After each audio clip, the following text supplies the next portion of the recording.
Hello and welcome to the Singer Heavy Duty 4423 tutorial.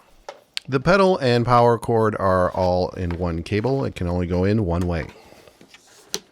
When you turn your machine on, you should get your light to see what you're doing.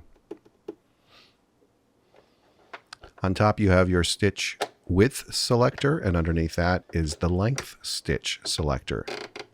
And underneath that are your different stitches that you can select. You have a horizontal spool holder, but also an extra notch in the back there where you can plug in an accessory spool holder in case you have a spool that doesn't fit in the first spot and you would use it vertically. But for most sewing, you'll be using the horizontal spool holder. You should have a large cap and a small cap depending on what size spool you put in, and I like to move them just like a millimeter away from the top. I don't know, it might just be me. I don't like to squish it against the top of the spool. The top of the machine should have the graphics, but if yours are rubbed off for some reason, it shows you the path of winding for the bobbin, just like that. To engage the bobbin winding mechanism, you click that to the right, and then to go back to sewing, you click it to the left. These bobbins have a hole in them, so I like to thread through the hole from the center of the spool, if I can find the hole. I like to hold onto the thread at the beginning of the winding just to lock it into the spool. After I get a few turns, then I snip it. Please don't use a knife. You don't want to scratch the plastic.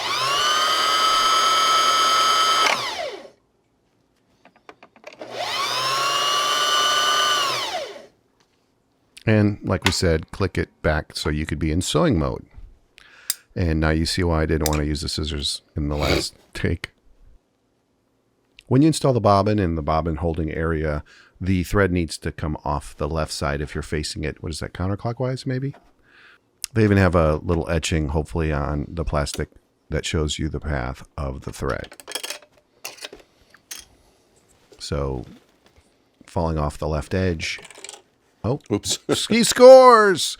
There is the first catch that's straight down at the 6 o'clock position. You want to get the thread just around there, and I did not catch that point. It needs to go behind that point, and then you put the cover back on. I messed it up. Always turn the handle towards you, and I am going to lift the needle holder out of the way so I can get to this back area and install the standard foot.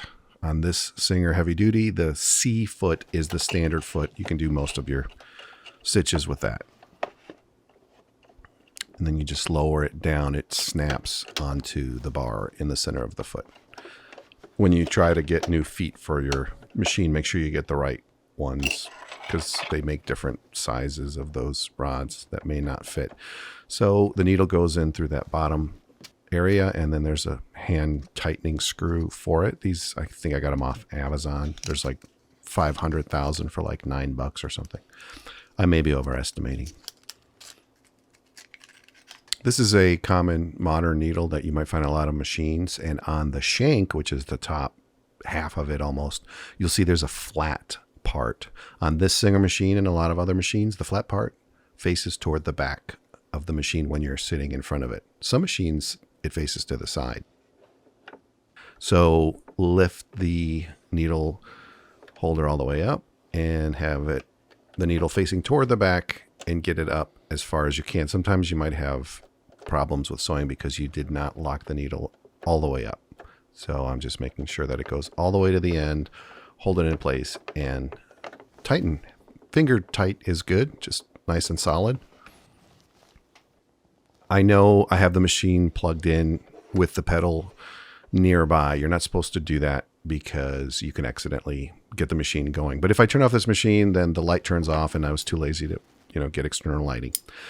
Now we're going to take the thread that we used to fill the bobbin, and I just snipped off an end to make sure that the end has a nice sharp point to it. And we're just going to follow the path that shows you for threading. It goes behind the shark fin up there, all the way down, and you can do U-turn. It's even got a little arrow for you.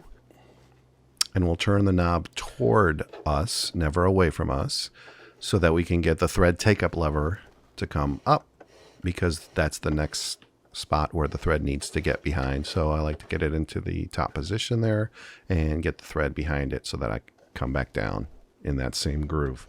Here's a side angle so you can see what's going on right behind it, and when you pull it forward, it should lock in a little eyelet there. A lot of machines have another thread guide, and then there's another thread guide right where the needle is, and I don't know why this was so difficult. This might have been another for crying late night video. Yeah, so okay, you know where it goes. Yeah, it goes back. See it. It goes back there. That's where it goes. Ta-da! All right, so it's so funny when machines say like automatic threader. So on this one, it's just this thing that you pull down on a rod, but you still have to line it up to the hole. So you have to have the needle in the perfect upright position, and there's a very fragile hook that has to go through the needle hole. And if you do it wrong, you break the hook and you no longer have an automatic threader. But in this situation, I got the hook through the eye, and then you just kind of let it go or push it, and it pulls the thread for you. I don't know, if you still have good vision, you could just try to just poke the hole, like the old sailors used to do. Where am I going with this? Okay, so if you hold on to the thread and the needle goes down, and then you do a rotation, if the bobbin was installed correctly, it'll pick up the bobbin thread just like that. Some machines you don't have to do this, and this one might pick it up on its own, but I don't know. I do it out of habit. So one rotation, it picked up the bobbin thread and pulled it up through, and it's a good idea to get it in between the 2 feet and pull it toward the back. I just realized that I should have a different color thread for the top and the bottom so that you can look at the stitches of your machine before starting a big project to make sure everything is lined up. So on top you have the width of your stitch, you have the position of your stitch, center, left, or right. You have the tension of the thread, and you also have the tension of the presser foot right there. I'm going to start with a straight stitch, so you don't want a width for straight stitching, so that should be set to 0. And then your length, you decide in millimeters. Usually 2.5 to 3 millimeters is a decent place to start. I'm starting with the needle position in the center and a tension around 4. That seems to be right in the middle for a good place to start. Your reverse stitch is close when you have to go in reverse. Your stitch selector has 2 different colors for stitches. When you've selected your stitch length, it's always on the black stitches.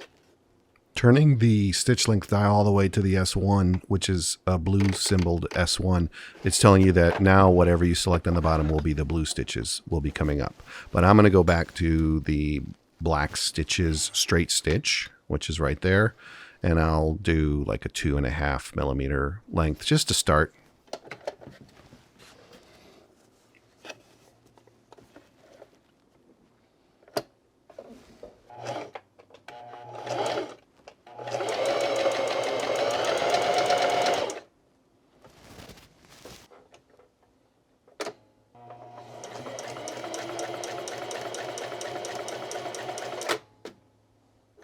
It's a good habit to end your stitches by having the needle all the way in the up position in case you decide to change a stitch. And also when it's time to remove the material, a lot of machines, you have to have that needle up just in the right spot for you to be able to pull the thread out. It's kind of annoying actually. And there's a thread cutter right there, little blade in there so you can do a quick cut. Stitches don't look too shabby. If you don't like the bottom stitch, you can mess with the tension to see if you can clear that up. I'm going to go to a zigzag stitch, so now I can choose the width. I'm going to do full 6 millimeter is the widest that the Singer Heavy Duty can do, and test that out.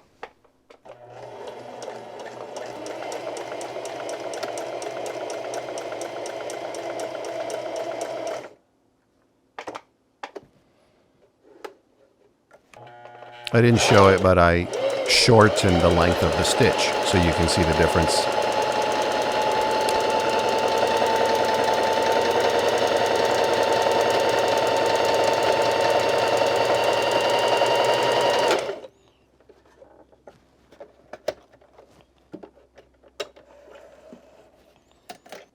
And just for fun, I am now on the blue selector.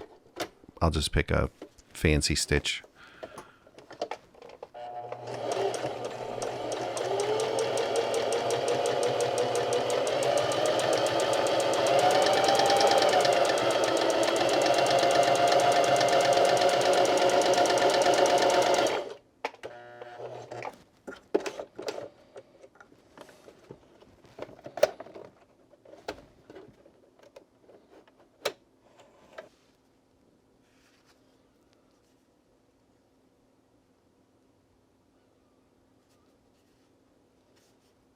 Sorry, I went to the bathroom. What did I miss? Oh, okay. I guess the video's over. Hey, thanks for watching. There's my quick introduction to the Singer sewing machine.